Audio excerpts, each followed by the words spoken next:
Hi everyone, आइए आज की इस वीडियो में हम जनरल साइंस से रिलेटेड 30 इंपॉर्टेंट क्वेश्चंस आज की इस वीडियो में कवर करने वाले हैं, जो कि आपके सभी कम्पिटिटिव एग्जाम्स के लिए इंपॉर्टेंट होने वाला है। ओके, और ये मेरा पार्ट 9 वीडियो है। इसी तरह हम लोग कई प्रीवियस वीडियो बना चुके हैं, जो कि हर एक वीडियो में मैंने 30 क्वेश्चन कवर किए हैं। ओके, तो चलिए शुरू करते हैं आज की इस वीडियो को। पहला क्वेश्चन हमारा है, रक्त में पाई जाने वाली धातु कौन सी होती है। ओके, तो रक्त में कौन सी धातु पाई जाती है ये आपको बताना है। ऑप्शन नंबर ए है कैल्शियम, ऑप्शन नंबर बी है सोडियम, ऑप्शन नंबर सी है लोहा यानी आयरन, ऑप्शन नंबर डी है जिंक। तो हमारे इस क्वेश्चन का राइट आंसर हो जाएगा, हमारे रक्त में, हमारे ब्लड में जो है आयरन पाया जाता है। आयरन धातु, आयरन मेटल जो है मौजूद होते हैं। ठीक है, तो ऑप्शन नंबर सी हमारे इस क्वेश्चन का राइट आंसर हो जाएगा। ठीक है, नेक्स्ट क्वेश्चन नंबर 2 है, रक्त का शुद्धिकरण कहाँ होता है। ओके, तो रक्त का जो शुद्धिकरण होता है वो होता है किडनी में। कहाँ होता है? हमारे शरीर के किडनी भाग में हमें हमारे रक्त का, ब्लड का क्या होता है? शुद्धिकरण होता है। ठीक है, तो रक्त option number C right answer हो जाएगा, किडनी। ठीक है, नेक्स्ट क्वेश्चन नंबर 3 है, मानव शरीर में खून की शुद्धिकरण की प्रक्रिया को क्या कहते हैं। ओके, खून की शुद्धिकरण की प्रक्रिया को क्या कहते हैं ये आपको बताना है। ओके, तो इसे डायलिसिस कहा जाता है। ओके, मानव शरीर में खून की शुद्धिकरण की प्रक्रिया को, प्रोसेस को डायलिसिस के नाम से जाना जाता है। ठीक है, तो डायलिसिस ऑप्शन नंबर सी इसका राइट आंसर हो जाएगा। ओके, नेक्स्ट क्वेश्चन की ओर चलते हैं, क्वेश्चन नंबर 4। ओके, रक्त में लाल रंग निम्न में से किसके कारण होता है। ओके, यानी हमारा ब्लड जो है लाल, रेड कलर का जो होता है वो किसकी मौजूदगी के कारण होता है ये आपको बताना है। ओके, ऑप्शन नंबर ए है प्लाज्मा, ऑप्शन नंबर बी है आरबीसी यानी red blood cell, option number C है डब्ल्यूबीसी यानी white blood cell, option number D है हीमोग्लोबिन। ओके, तो इसका राइट आंसर हो जाएगा हीमोग्लोबिन। ओके, हीमोग्लोबिन के कारण ही हमारा खून जो है रेड कलर का होता है। ठीक है, तो जितना ज़्यादा हीमोग्लोबिन होगा उतना बेहतर है हमारे ब्लड के लिए। ठीक है, तो ऑप्शन नंबर डी हमारे इस क्वेश्चन का राइट आंसर हो जाएगा। क्वेश्चन नंबर 5 है, हीमोग्लोबिन में होता है, तो हीमोग्लोबिन में ही आयरन की मात्रा पाया जाता है, उसमें मौजूद होता है। ठीक है, यानी लोहा, आयरन की मात्रा, आयरन धातु की मात्रा उसमें मौजूद होता है। ठीक है, ऑप्शन नंबर ए इसका राइट आंसर हो जाएगा, हीमोग्लोबिन में आयरन मौजूद होता है। ठीक है, नेक्स्ट है, हीमोग्लोबिन का क्या कार्य होता है। तो हीमोग्लोबिन क्या करता है? ऑक्सीजन को ले जाने का ये कार्य करता है। ठीक है, ओके, ब्लड के थ्रू ये ऑक्सीजन को ले जाने का कार्य करता है हीमोग्लोबिन। ठीक है, तो ऑप्शन नंबर सी इसका राइट आंसर हो जाएगा, ऑक्सीजन को ले जाने का कार्य करना। ठीक है, नेक्स्ट क्वेश्चन नंबर 7 है, मानव शरीर में रुधिर बैंक का कार्य कौन करता है। ओके, यानी ब्लड बैंक का कार्य कौन करता है? तो प्लीहा करता है। ओके, प्लीहा क्या करता है?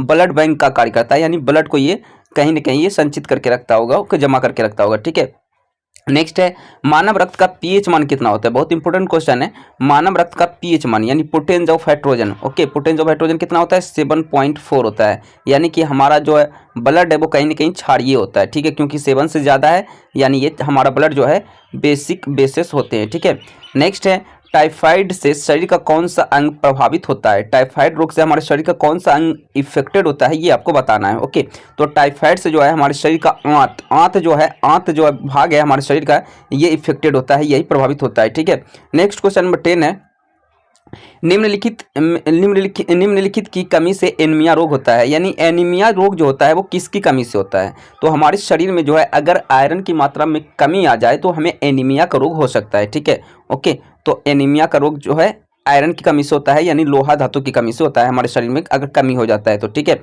और इसका स्रोत जो है, आयरन का मुख्य स्रोत जो है पालक साग होता है। ठीक है, पालक साग से बहुत ही कंट्रोल किया जा सकता है। ओके, चलिए नेक्स्ट क्वेश्चन है, नेत्रदान में आंख का कौन सा भाग प्रयुक्त किया जाता है। यानी कि नेत्रदान, अगर कोई नेत्रदान करता है, ओके, आंख किसी को दान करता है तो अपने आंख का कौन सा भाग दान करता है? तो वो अपने आंख का कॉर्निया भाग दान करता है। कौन सा भाग दान करता है जी? कॉर्निया भाग दान करता है। ठीक है, तो ऑप्शन नंबर डी इसका राइट आंसर हो जाएगा। ठीक है, नेक्स्ट क्वेश्चन नंबर 12 है, आंख के किस भाग में वस्तु का प्रतिबिंब बनता है। हमारे आंख के किस जगह पे किसी भी वस्तु का, किसी भी ऑब्जेक्ट का इमेज बनता है? तो आंख के रेटिना भाग पे। कहाँ बनता है? आंख के रेटिना भाग पे। ठीक है, इसी को जो है दृष्टि पटल भी कह दिया जाता है। ठीक है, इंग्लिश में इसी को दृष्टि पटल। ओके, अगर रेटिना की जगह दृष्टि पटल रहे तो आप ऑप्शंस में दृष्टि पटल आप टिक कर दीजिएगा। ठीक है, चलिए नेक्स्ट क्वेश्चन की ओर चलते हैं, त्वचा का रंग किसके कारण होता है। ओके, यानी त्वचा का रंग देखते होंगे, किसी का त्वचा गोरा होता है, किसी का श्यामला होता है, किसी का काला होता है, ये किसकी मौजूदगी के कारण होता है? तो ये मेलानिन नामक फैक्टर के उपस्थिति के कारण ही त्वचा का रंग जो है निर्भर करता है, डिपेंड करता है। ठीक है, नेक्स्ट क्वेश्चन नंबर 14 है, मानव शरीर का सबसे बड़ा अंग क्या है। तो मानव शरीर का सबसे बड़ा अंग स्किन होता है। क्या होता है? स्किन होता है, यानी कि त्वचा होता है, ठीक है, यानी चमड़ा होता है, ठीक है। तो ऑप्शन नंबर डी इसका राइट आंसर हो जाएगा, स्किन यानी कि चमड़ा यानी कि त्वचा, ठीक है। चलिए नेक्स्ट क्वेश्चन की ओर चलते हैं। क्वेश्चन नंबर 15, त्वचा की ऊपरी सतह कहलाती है। हमारे त्वचा की सबसे ऊपरी सतह, त्वचा भी बहुत सारे सतहों से मतलब मिलकर बनी होती है, तो सबसे ऊपरी सतह जो कहलाती है वो कहलाती है एपिडर्मिस। एपिडर्मिस, ओके, क्या कहलाती है? एपिडर्मिस कहलाती है, यानी ऑप्शन नंबर सी हमारे इस क्वेश्चन का राइट आंसर हो जाएगा, एपिडर्मिस। त्वचा की स्किन की सबसे बाहरी परत, सबसे बाहरी सतह एपिडर्मिस कहलाती है, ठीक है। नेक्स्ट क्वेश्चन है, मनुष्य के रक्त में कौन सा समूह सर्वदाता है? सर्वदाता है यानी कि किसी को भी किसी भी ब्लड ग्रुप को वो दे सकता है, सर्वदाता है। तो ओ ग्रुप ब्लड ऐसा ब्लड ग्रुप है जो कि सभी को दे सकता है, लेकिन ले सकता है सिर्फ ओ को ही ले सकता है, ठीक है। ओके, चलिए देखते हैं नेक्स्ट। ओके, यानी सर्व, देखिए यहाँ से सर्वदाता होता है, एक सर्वग्राही होता है, यानी ग्रहण करना। तो ग्रहण ओ सिर्फ ओ को ही करेगा, ओके। बाकी दे इसको भी सकता है, इसको भी दे सकता है, इसको भी दे सकता है, किसी भी ब्लड ग्रुप को दे सकता है, लेकिन ले सकता है ओ सिर्फ ओ को ही ले सकता है, ठीक है। चलिए देखते हैं नेक्स्ट क्वेश्चन। मानव का मस्तिष्क लगभग कितने ग्राम का होता है? बहुत इंपॉर्टेंट क्वेश्चन है। मानव का मस्तिष्क लगभग 1350 ग्राम का होता है, यानी 1 केजी 350 ग्राम इसे आप कह सकते हो, ठीक है। ओके, तो 1350 ग्राम के में लगभग में अप्रोक्स में होता है हमारे मस्तिष्क, हमारे ब्रेन का वजन, ठीक है। वेट होता है 1350 ग्राम होता है, ठीक है। ओके, और केजी की बात कर ले तो 1 केजी हम इसको कह सकते हैं, 1 केजी और 350 ग्राम, इस तरह हम लोग कह सकते हैं, ठीक है। चलिए देखते हैं क्वेश्चन नंबर 18। ओके, सामान्य मानव शरीर का तापक्रम, यहाँ पे तापक्रम मत हट, या तापक्रम मतलब तो हो जाता है 37 degree Celsius. Okay, 37 degree Celsius, okay 37 degree Celsius होता है हम मानव शरीर का सामान्य तापक्रम, ठीक है। लेकिन यहाँ पे तापक्रम यहाँ पे नहीं पूछ रहा होगा, यहाँ पे कहीं ना कहीं मिस्टेक हुआ है, यहाँ पे कहीं ना कहीं पूछ रहा होगा ब्लड प्रेशर। ओके, रक्तदाब या रक्तचाप जो भी कह लीजिए, रक्तचाप हम लिख देते हैं, ठीक है, रक्तचाप लिख देते हैं, ठीक है। क्वेश्चन को यहाँ पे चेंज कर दीजिएगा। अगर तापक्रम में पूछेगा तो 37 डिग्री सेल्सियस हो जाएगा, ओके। अगर सेल्सियस में फ़ारेनहाइट में पूछेगा तो 98.6 फ़ारेनहाइट होता है, ठीक है। तो यहाँ पे रक्तचाप की बात हो रही होगी, क्योंकि ऑप्शन से पता चल रहा है, ठीक है। सामान्य मानव शरीर का रक्तचाप कितना होता है? तो 120/80 mm ऑफ Hg होता है, ठीक है, mm of Hg, okay. 120/80 mm of Hg, okay. 120 ऊपर वाला जो होता है सिस्टोलिक होता है, नीचे वाला डायोस्टोलिक होता है, ठीक है। ओके, चलिए अब हम लोग चलते हैं नेक्स्ट क्वेश्चन की ओर। ओके, क्वेश्चन नंबर 19, रक्त शुद्ध करने वाला अंग कौन होता है? ओके, रक्त को कौन सा शुद्ध करता है? किडनी शुद्ध करता है, राइट, यानी कि हो जाएगा इसका राइट आंसर ब्रिक को ही किडनी कहा जाता है, ठीक है। तो इसका ब्रिक राइट आंसर हो जाएगा, ओके। चलिए चलते हैं नेक्स्ट क्वेश्चन की ओर। ओके, क्वेश्चन नंबर 20, आयोडीन युक्त हार्मोन है। आयोडीन युक्त यानी कि आयोडीन उसमें उपस्थित होता है, ऐसा कौन सा हार्मोन है? तो थायरोक्सिन नामक हार्मोन में आयोडीन जो है उपस्थित होते हैं, ठीक है। तो थायरोक्सिन इसका राइट आंसर हो जाएगा ऑप्शन नंबर सी, ठीक है। नेक्स्ट क्वेश्चन नंबर 21 है, संपूर्ण शरीर के द्रव्यमान का कितने प्रतिशत रक्त की मात्रा होती है? तो हमारे शरीर के पूरे वजन का 7% जो है हमारे पूरे वजन का रक्त, ब्लड की जो है यहाँ पे इसका जो है यहाँ पे वजन होता है, ठीक है, वेट होता है, ठीक है। ओके, 7% पूरे शरीर के वजन का, ठीक है। नेक्स्ट क्वेश्चन, रक्त जमने में किस तत्व की मुख्य भूमिका होती है?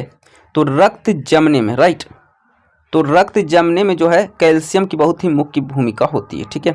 रक्त जमने में कैल्शियम की बहुत ही मुख्य भूमिका होती है, तो ऑप्शन नंबर इसका हो जाएगा सी, कैल्शियम, ठीक है। चलिए नेक्स्ट क्वेश्चन की ओर चलते हैं। ओके, मनुष्य के शरीर में पेशियों की कुल संख्या कितनी होती है? तो मनुष्य के शरीर में पेशियों की कुल संख्या 639 होती है। कितनी होती है? 639 होती है, ठीक है। तो ऑप्शन नंबर सी इसका राइट आंसर हो जाएगा 639, 639, ठीक है।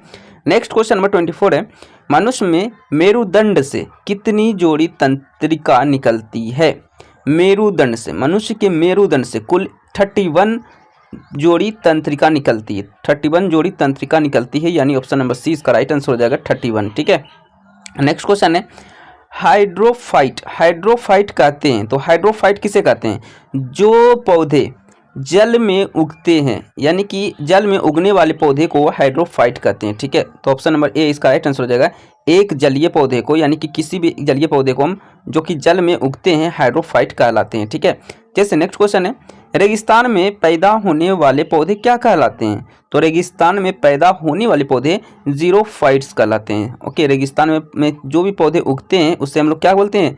जीरोफाइट्स। क्योंकि जो रेगिस्तान होते हैं उसमें चारों तरफ आप लोग देखते होंगे कि रेत से पूरा के पूरा भरे होते हैं। ठीक है, ओके, तो उसमें जो पौधे उगते हैं उसे हम लोग जीरोफाइट्स के नाम से जानते हैं। ठीक है, नेक्स्ट क्वेश्चन नंबर 27 है, धूल प्रदूषण रोकने के लिए उपयुक्त वृक्ष है। ओके, इसमें कौन सा ट्री ऐसा है जो कि धूल प्रदूषण को बहुत ही कंट्रोल रखता है? ठीक है, तो इन 4 ऑप्शंस में हो जाएगा नीम का पेड़। ठीक है, नीम का पेड़ जो है बहुत ही बेस्ट होता है प्रदूषण युक्त के लिए। ठीक है, ओके, प्रदूषण के उपयोग के लिए बहुत ही लाभकारी होता है नीम का पेड़। ठीक है, नेक्स्ट क्वेश्चन नंबर 28 है, मानव त्वचा का अध्ययन करने वाले विज्ञान को क्या विज्ञान की शाखा कहलाती है?